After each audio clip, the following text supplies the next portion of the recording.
नमस्कार दोस्तों, आज मैं आपको सुनाऊंगा सबसे बड़ा मूर्ख कौन। एक प्रेरणादायक कहानी। एक राजा ने अपने मंत्री को एक सोने का डंडा देकर कहा, जो भी व्यक्ति तुम्हें तुमसे ज़्यादा मूर्ख दिखाई दे उसे यह सोने का डंडा दे देना, क्योंकि ये डंडा सिर्फ मूर्खों के लिए ही बना है। मंत्री डंडा लेकर चल पड़ा।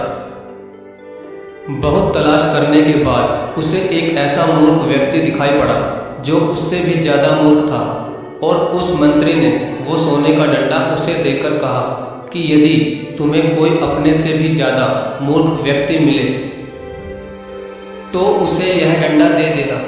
वह व्यक्ति भी अपने से ज़्यादा मूर्ख की तलाश में हर जगह घूमता रहा, पर उसे ऐसा एक भी व्यक्ति ना मिला। इस प्रकार कई महीनों तक भटकते हुए वह व्यक्ति उसी दरबार में पहुंचा जिस राजा ने अपने मंत्री को वह सोने का डंडा दिया था। वह व्यक्ति जैसे ही राजदरबार में पहुंचा तो वहां पर लोगों की भारी भीड़ लगी हुई थी। तभी वह व्यक्ति उस सोने के डंडे को अपने थैले में डालकर राजा से मिलने पहुंचा।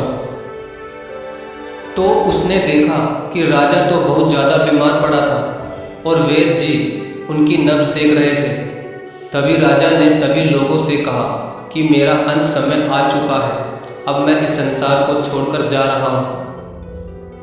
तभी उस व्यक्ति ने राजा से कुछ पूछने की आज्ञा मांगी। राजा ने कहा, पूछो, आज्ञा है, मगर जल्दी पूछो।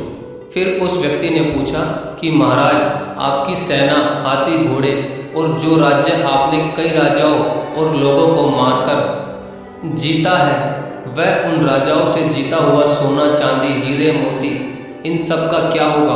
तभी राजा की आंखों में आंसू आ गए और कहा कि ये सब अब मेरे किसी काम के नहीं, ये सब यहीं रहेंगे।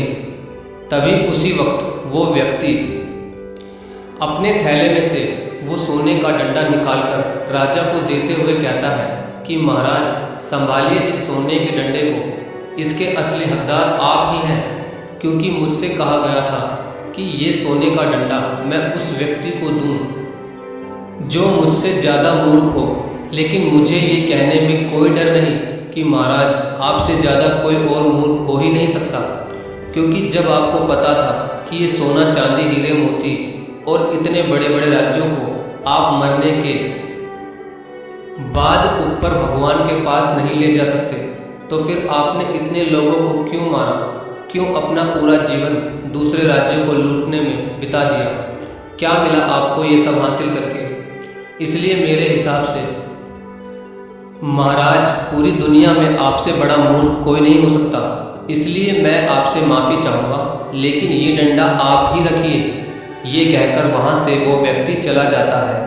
तभी राजा अपने डंडे को देखकर रोने लगता है।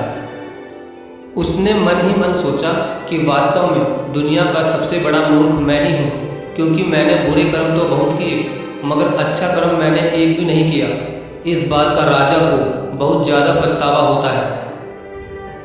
तो दोस्तों, जीवन में हर एक इंसान को हमेशा अच्छा कर्म और दूसरों की भलाई ही करनी चाहिए, क्योंकि दोस्तों, इंसान के मरने के बाद अच्छे कर्म और बुरे कर्म ही उसके साथ जाते हैं।